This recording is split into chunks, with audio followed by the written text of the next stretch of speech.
What's going on, Clash Bashers? Rocky here today, and we're going to talk about farming without your heroes. As you can see here, both my king and queen are down. They've been down for a few days now. I'm trying to drop my heroes at the same time so I can just get one level upgraded at the same time and get them going.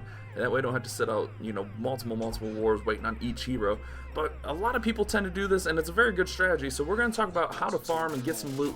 One of the methods I've been using 3 or 4 different methods, but today we're going to talk about using GiBarch without heroes. I think this is really effective, especially down here in the Crystal Leagues where I've been hanging out.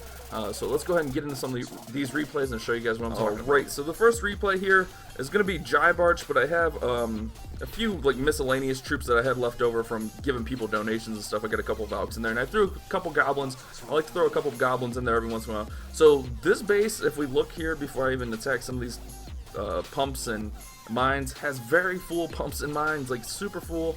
As we look around here, that's where most of the loot is. We can see the Dark Elixir drills are very full. So we're going to start up here. We're just going to drop some barbs and archers. Down here, we're going to, since there's more, we're going to drop a few giants down, drop a few barbs and archers behind them, even send in a few gobs. Same thing over here in a second. We're just trying to get as much of this loot in a hurry. Get in, get out, get on to the next raid.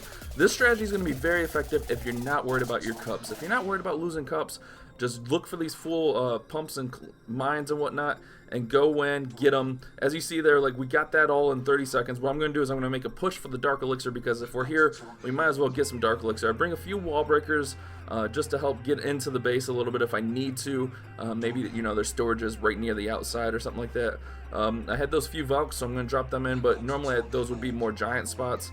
But yeah, we're just going to drop the troops in there, get the Dark Elixir, get in, get out. As you can see here, very simple, very effective way of getting the loot here. So let's go ahead and check out what we got here in a second as it finishes up. So we got almost 350k of each, plus league bonuses down here in Crystal, not too bad.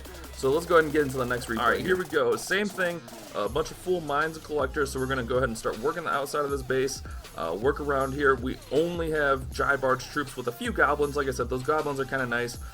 So we're just going to start dropping in the troops, drop those giants in. The giants are really good tanks. But really, I could have just barched this base. But I like bringing those giants just in case I do need to make an interior push on some of these bases. The giants are going to help, be a really good distractant for that. I could probably even use less giants, but I really like using them. I don't know. It's a little bit more expensive, but I like using them. With me being a max Town Hall 9, I'm not super worried about elixir costs, so if I do lose a little bit extra elixir, it's not a huge deal to me. So, I mean, you can drop the giants and just go straight Barch, and I think that'll be very effective against bases like this. As you can see, we got tons of loot, almost 700k loot in a hurry. Like 30 seconds, we're getting this loot. We could really end the raid here and be done. So that's kind of what I want to show you guys today. Just really effective ways of getting loot in a hurry, getting in and out of these bases. I think I was contemplating whether or not I wanted to go for the last little bit of dark here, but we ended up ending the raid there. Almost 700k in loot, plus the bonuses, so you gotta love that. So that's what I want to talk about with you guys here today. Really fast and effective ways to get the loot, get in, get out, without your heroes. You don't even have to worry about your heroes. So even if you don't, maybe you just want to use not your heroes, maybe your heroes are down resting because they got hurt or whatnot, they got knocked out in battle. This is what you can use down in these lower leagues. I'm loving it down here. I'm thinking about doing a push, but I really want to focus on my hero levels, so that's kind of what we're doing right now. So hopefully you guys liked today's video. Subscribe for more great Clash of Clans Clash Royale content. Make sure you stop by Camcorp tonight. We're doing Clash Royale tournaments all night long. We're going to be running 16-person tournaments. Make sure you guys come check that out. As always, you guys keep on Clash Bashing and have a great day.